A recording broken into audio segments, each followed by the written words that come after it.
The way how we work has obviously changed significantly over the last year because everybody who can work from home is working from home.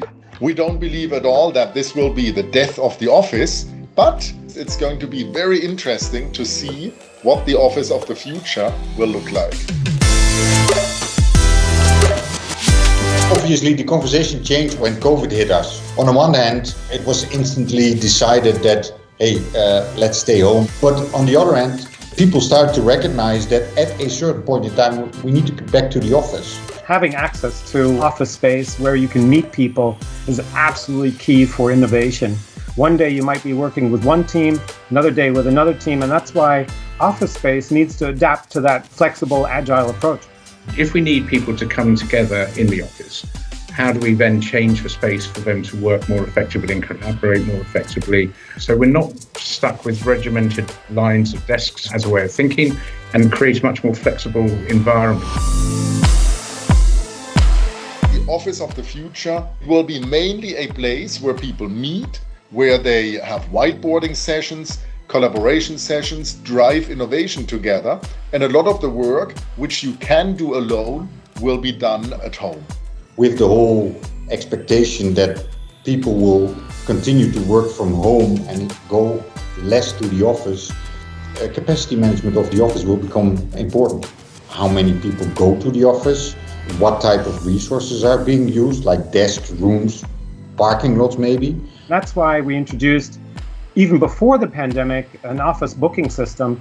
It's about access management, it's about managing your parking, managing flow of people. It's about getting the amount of meeting rooms that you have versus desk space. That makes things a lot easier to do business, to execute business. You can have an expensive office and you can run it in an efficient way. We want to be able to monitor how people use the space as well, track them digitally, anonymously, to actually see how they use the space, how long people sit, which are the popular items of furniture and which ones people avoid.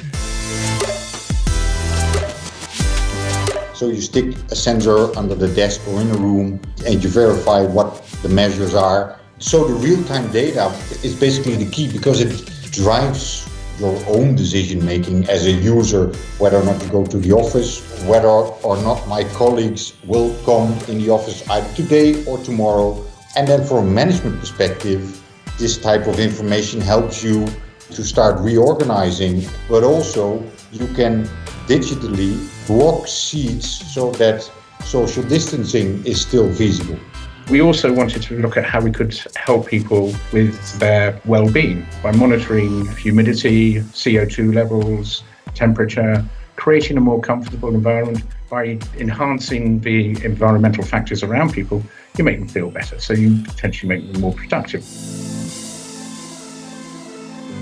So if you realize that just a desk in an office on average in Europe costs around 10,000 euros a year, and you then come to a realization that either you have redundant office space and therewith also redundant desks, you can easily calculate your benefits, and that's tremendous.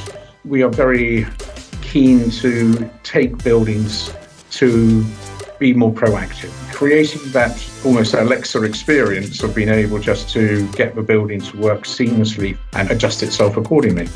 Using data from a smart office is going to benefit many, many different people. It can benefit people or corporations planning new offices.